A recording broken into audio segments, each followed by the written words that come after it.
بسم اللہ الرحمن الرحیم نحمدہ و نصلی علی رسولہ الکریم اما بعد۔ دوستو عزیزو، انسان اللہ کا بندہ ہے اور بندہ ہو کر کے غرور زیبا نہیں۔ دوستو، جس نے تکبر کیا وہ برباد ہلاک ہو گیا، کیونکہ اللہ کی ذات ایسی ذات ہے، دونوں جہاں کا بادشاہ، جس نے اس کو پیدا کیا، اور جو اللہ اتنا قدرت والا ہے، اس قدرت والے رب کے سامنے غرور کرا کوئی بندہ ہے، کیا حیثیت ہے کسی انسان کی؟ اللہ تعالیٰ کی قدرت کے سامنے کیا حیثیت رکھتا ہے، لیکن غرور کرتا ہے تو پھر وہ ہلاک ہو جاتا ہے۔ اس لیے کہ ہلاکت کے سوا کوئی اس کا چارہ نہیں رہا، اس لیے کہ انسان ہو کر کے، بندہ ہو کر کے اللہ کے سامنے غرور کرے، کسی چیز پر تکبر کرے، کسی چیز پر غرور انسان کے لیے زیبا نہیں ہے۔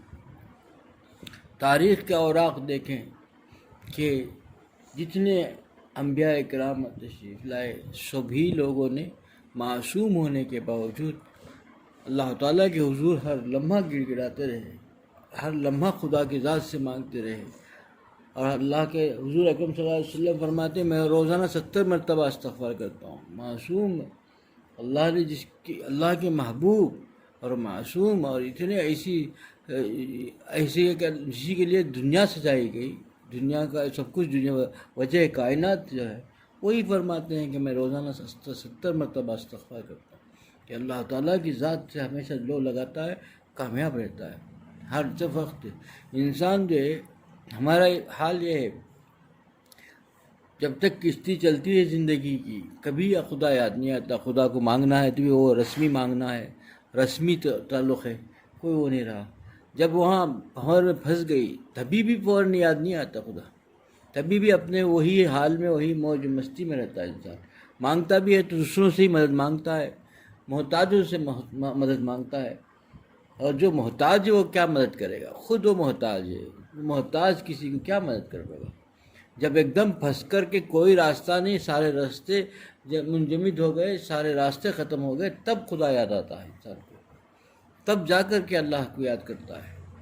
کتنا غرور ہے اس کو، کس چیز پر غرور ہے؟ اللہ تعالیٰ کی ذات کیسی ہے، وہ ہم کو کیسے چیزیں، قرآن کو اگر غور سے ترجمے کے ساتھ پڑھ کے، ترجمہ کے ساتھ سمجھو گے تو بہت سمجھ میں آئے گی اللہ تعالیٰ کیسی باتیں بتاتے ہیں۔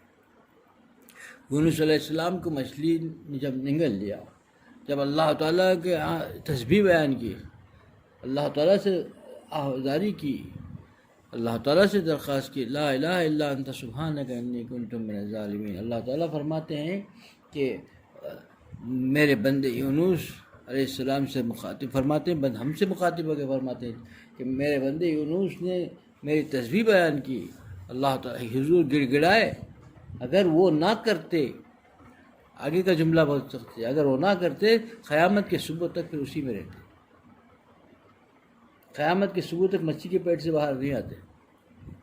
کیا مطلب ہے؟ مطلب ہم کو بتانا چاہتے ہیں خدا کہ جب تک خدا کے نگاہ نہیں جائے گی، خدا کے حضور نہیں گڑ گڑائے گا، اللہ کی مدد کیسے آئے گی؟ انسان کتنا غرور کرتا ہے، ہر چیز کا سب سے پہلے خدا سے مانگنی چاہیے، ہر چیز کو خدا پر نگاہ ہو، بندہ اپنے آپ کو محتاج سمجھے، میں ہر قدم ہر چیز پہ محتاج ہوں، میری ایک سانس محتاج ہے۔ یہ زبان سے تو ہے، دل سے نہیں ہے، دل و دماغ کے اندر کوئی اور چیز بسی ہوئی ہے، اپنے آپ کا غرور ہے۔ انسان غرور کرتا ہے تب سمجھتا ہے میں ایسا ہوں، میں ویسا ہوں، میرے اندر یہ خوبیاں ہیں، میرے اندر اتنی طاقت ہے، میرے اندر یہ ہے۔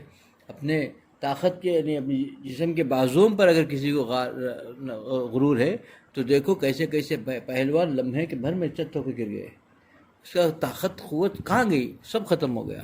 کسی کو مال پر غرور ہے تو اور کیا چاہیے؟ اب اس کو ابھی جو ہے اپنی دیکھا نہیں حالات فرعون کے کیسے حالات ہوئے، قارون کا دیکھا نہیں حالات کیا کر رہا، اس سے بڑھ کو کیا تھا؟ مال پر کسی غرور ہے، کہاں جائے گا؟ کسی کو اپنے جو ہے کسی طاقت پر، کسی چیز پر غرور ہے تو فرعون کے حالات کو پڑھا رہے، کیا ہوا، کیسا نیست و نابود ہو گیا۔ دیکھیے انسان بندہ جتنا عاجزی سے کرے گا، عاجزی انکساری کرے گا، اللہ کی مدد ہوگی۔ اللہ تعالیٰ اس بندے پر خاص توجہ ڈالتے ہیں کہ یہ بندہ، خاص توجہ اس لیے ڈالتے ہیں کہ وہ بندہ اپنے آپ کو جو ہے عاجز، بہت ہی کمزور سمجھتا ہے، عاجز سمجھتا ہے، محتاج سمجھتا ہے. میری ایک ایک سانس بھی اللہ تیرے محتاج ہے، میرا ایک ایک لمحہ بھی تیرا محتاج ہوں. میں تو ایسا محتاج انسان ہوں، میرے سے قبض قدرت میں کوئی کچھ کر ہی نہیں سکتا جب تک تیرا فضل نہیں ہوگا. جب بندے کے رگ و ریشے میں بات سما جائے گی، وہ اللہ تعالیٰ کی طرف ہمیشہ رجوع رہے گا، تو اللہ تعالیٰ اس بندے کی ہر حال میں مدد کرتا ہے. کسی پریشانیاں آ جائے، حالات آ جائے، ہم کو نہیں معلوم کہ کل کیا ہونے والا ہے، خدا تو سب جانتے ہیں. تو اس سے پہلے ہی اللہ ہم کو بچا لیں گے کہ بندہ ہمیشہ خدا پر جو ہے خدا کو راضی کرنے کی فکر کرے گا، اور خدا کو راضی کرنے کے لیے ہر لمحہ اپنا ہر وقت صرف کرے گا، اور چاہے گا کہ اللہ میرا راضی رہ جائے، خدا میرا راضی رہ جائے. یہ اس کے پر رہے گا. آج ہم لوگ نگاہ جو محتاج لوگوں پر، اور جو چاہتے ہیں کہ بھئی واہوائی مل جائے، ہمارے کاموں کی واہوائی مل جائے، کچھ کرے دین کا کام، تو بھی چاہتے ہیں کہ کس سے واہوائی لینا چاہتے ہیں، کس سے لینا چاہتے ہیں. غلام، ابھی ہم لوگ غلام ہیں، غلام کی دوسرے غلام سے کوئی جو ہے تعریف نہیں چاہتا. غلام نہیں چاہتا کہ آقا سے تعریف ہونی چاہیے. غلام کا ہے، غلام کوئی دوسرے غلام سے تعریف کر لے تو پاگل کہیں گے. یہ غلام ہے، دوسرا غلام نے کہا کہ بہت اچھا کام کیا تم نے، بہت اچھا آپ نے محنت کیا، تو بولے گا ارے پاگل، میرا کام تو آقا تعریف کرے، وہ تب ہوگا نا، مالک دیکھ کے تعریف کرے. تو ہم غلام ہیں، اور سارے انسان غلام ہیں. اور ہم چاہتے کیا ہیں؟ ہماری بیوقوفی کتنی ہے کہ ہم دوسروں سے تعریف، ہمارے اعمال کی، ہمارے نیکیوں کی تعریف ہم چاہتے ہیں کہ دوسرے لوگ ہم کو دیکھ کے تعریف کریں. ہماری جو ہے یہ کیا چیز ہے؟ یہ شہرت چاہتا ہے انسان. یہ سب انسان جو ہے برباد کر دینے والی چیزیں ہیں کہ غلام دوسرے غلام سے کیا تعریف لے گا. غلام جو ہے آقا سے تعریف کرنی چاہیے، آقا کے دربار میں تعریف ہونی چاہیے. آقا خوش ہو جائے، آقا کو پسند آ جائے، تب وہ کامیابی ہے. کوئی غلام کی تعریف کر دے تو غلام کی تعریف کا کوئی قابل بھروسہ نہیں ہے. اس سے کیا فائدہ ہوگا؟ ایک وہ بھی غلام ہے، وہ بھی محتاج ہے. ایک محتاج دوسرے محتاج کا کیا کر سکے گا؟ ایسے تو وہاں ہو جائے نا. اللہ کی ذات کسی کو تعریف ہے، اللہ کی ذات کے، اللہ کی نگاہوں میں پسندیدہ اعمال ہو جائے، وہ قبول ہے. اسی کے لیے فرمایا گیا کہ کوئی بھی عمل قبول جب تک کسی کو کیا پتہ، کسی کو پتہ نہیں، اصول ہو جائے کام نہیں ہے. اصول ہو گیا، قبول ہونا اصل ہے. کام کر دیا آپ نے، کام کرنے کے بعد قبولیت کیا ہے؟ اعتباری نہیں ہے. پتہ نہیں ہمارا اس میں کتنے کھوٹ ہے، کتنا کھوٹ ہے. اور وہ اپنے فضل سے قبول کر لے تو کر لے. کوئی کر ہی نہیں سکتا. عبادت کا کوئی بول نہیں سکتا کہ میں نے 2 رکعت ایسی زندگی میں پڑھی ہے کہ اللہ کیا مقبول ہے. کوئی بول نہیں سکتا. سب کھوٹ ہی ہے. کون بول سکتا ہے بھائی؟ کون بول سکتا ہے کہ میری طبیعت بالکل سنت کے مطابق ہے؟ یہ عاجز انسان ہے، اور ہر چیز کے اندر نفس شیطان بیٹھا ہوا ہے. 2 رکعت کے لمحے میں، 2 رکعت کے اندر نفس شیطان ہمارے دماغ کو کہاں سے کہاں گھما کے لے کے آتا ہے.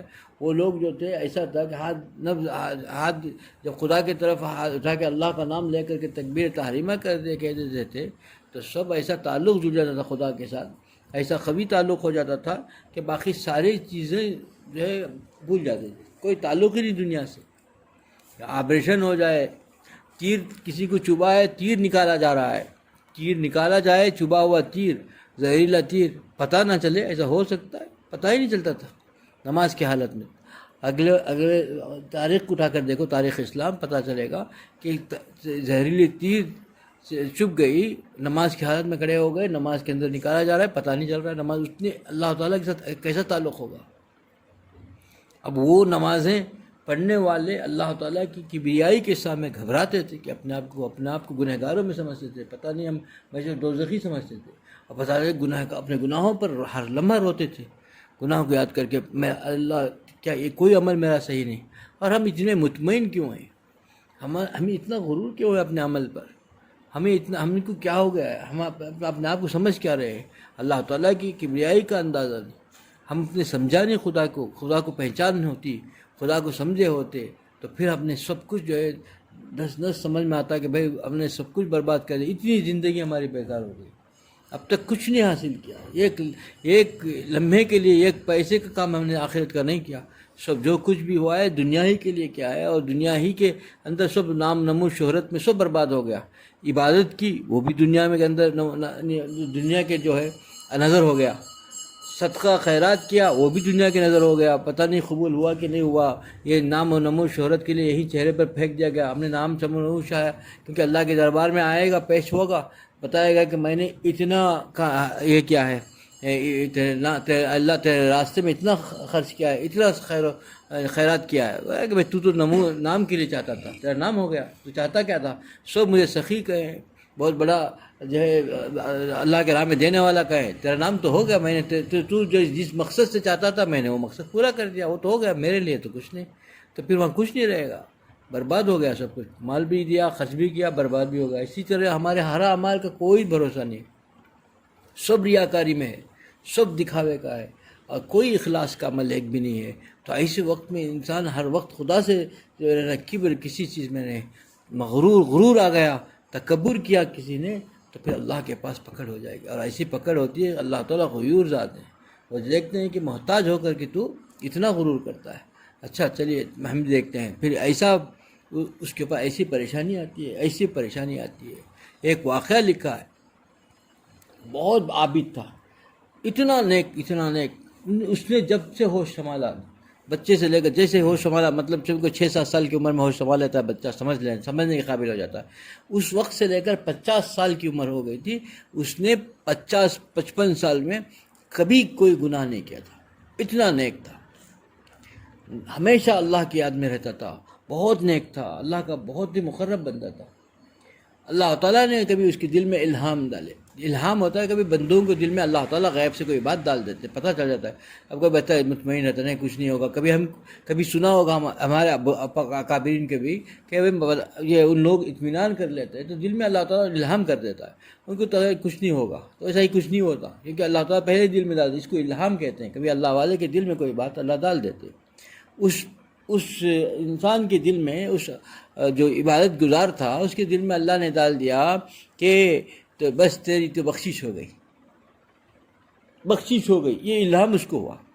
جب الہام ہوا تو اس کا زبان پھسل گئی، زبان پھسل کے کہا کہ میں نے کوئی گناہ کیا ہی نہیں تو بخشش کی کیا بات ہے، میں نے کبھی کوئی گناہ ہی نہیں کیا تو بخشش کی کیا بات ہے۔ اتنا بس کہنا تھا کہ یہ جو رگ تھی ایک دم تکلیف دہ شروع ہو گئی، گلے کی رگ میں گردن کی رگ میں اتنی تکلیف شروع ہو گئی، جیسا ہی اس نے کہا ایسی تکلیف، اتنی تکلیف کہ برداشت سے باہر، گلا پھیر نہیں سکتا، دیکھ نہیں سکتا، تو تڑپ رہا تھا، پکار رہا تھا اللہ تعالیٰ سے۔ تو فرشتہ آیا، فرشتے نے آ کر کیسے کہا کہ بھائی اب تک تو نے جتنی عبادت کی ہے وہ اس درد کو جانے کے لیے بھی کافی نہیں ہے، اور کر تب جائے گا، یعنی تیرے یہ درد جو آیا ہے یہ مٹنے کے لیے تو اب تک جتنی عبادت جو 55 سال میں کیا ہے، 50 سال تیری عبادت اس درد کو کم کرنے کے لیے کافی نہیں ہے، تو اور کچھ کر تب جا کے اس میں فائدہ ہوگا، یعنی سمجھ کیا رکھا ہے تو ساری عبادتوں پر۔ اس نے ایک لمحے کے لیے ذرا زبان پھسل گئی، سب خاک میں مل گیا، اس تکلیف کو کم کرنے کے لیے ساری عبادتیں بھی تو دے دے گا، سب کچھ تو نے ریاضت کی ہے، تہجد پڑھا ہے، عبادت ذکر کیا ہے، قرآن کی تلاوت کے، سب خاک میں مل گیا، اب اس کو کم کرنے کے لیے وہ پورا دیں گا بھی تو اس کے بجائے اس کی عوض میں صحیح کر دو تو بھی وہ کافی نہیں ہے، مزید کچھ کرنا پڑے گا تب جا کے کم کرے گا، تھوڑی سی پھسل گئی۔ اللہ کا اتنا بندہ محتاج ہے، کس چیز پہ غرور ہے؟ ہم میں سے ہر آدمی غرور اور تکبر میں مبتلا ہے، کسی نہ کسی چیز میں غرور میں ہے، کہیں علم کا غرور، کسی کو پیسے کا غرور، کسی کو منصب کا غرور، کسی نہ کسی کا، ہر چیز غرور میں رہا ہے، غرور ہی سے انسان برباد ہو رہا ہے۔ آج ہمارے قوم کا اکثر یہ حال ہے کہ غرور ہم کو لے ڈوب رہا ہے، غرور چھوڑ کر کے انکساری، عجز و انکساری آ جائے گی، محتاج سمجھے گا، اللہ کا محتاج ہوں میں، ہر بندہ کا دوسرے لوگ میرے سے اچھے ہیں، میرے سے افضل ہیں، میرے سے بہتر ہیں، اور سب سے بڑا بدکار، گنہگار، نافرمان اور اللہ تعالیٰ کا ایسا جو ہے کہ مجرم اپنے آپ کو سمجھے گا، تو پھر اللہ کیا مقبول ہوگا؟ اپنے آپ کو اللہ کے سامنے اس طریقے سے پیش کرے، اللہ تعالیٰ کی طرف نگاہ ہو اور اللہ تعالیٰ سے مانگے، تب اللہ کی مدد آئے گی۔ جب خدا نے اپنے ساری 1400 سال کی تاریخ میں اسلام میں مسلمانوں کی ایک آدمی کی بھی ایسی مدد کی، تو وہی اسی وجہ سے مدد کی کہ وہ اللہ کا بن گیا، اللہ اس کا بن گیا، مدد فرما دی، ساری دنیا دھنگ رہ گئی، کیسا اس نے نکال دیا، اس طریقے سے نکال دیا، ایسے پریشانیوں سے نکال دیا۔ اور ہم پریشانی میں پھنسے ہوئے ہیں، اس وجہ سے آج تک ہمارا تکبر غرور کم ہی نہیں ہوا، ختم ہی نہیں ہوا. مٹنا چاہیے، اللہ کی طرف نگاہ جانا چاہیے. اللہ مجھے بھی اس پہ عمل کی توفیق عطا فرمائے، آپ لوگوں کو اس پہ عمل کی توفیق عطا فرمائے. وآخر الدعوانا الحمدللہ رب العالمین.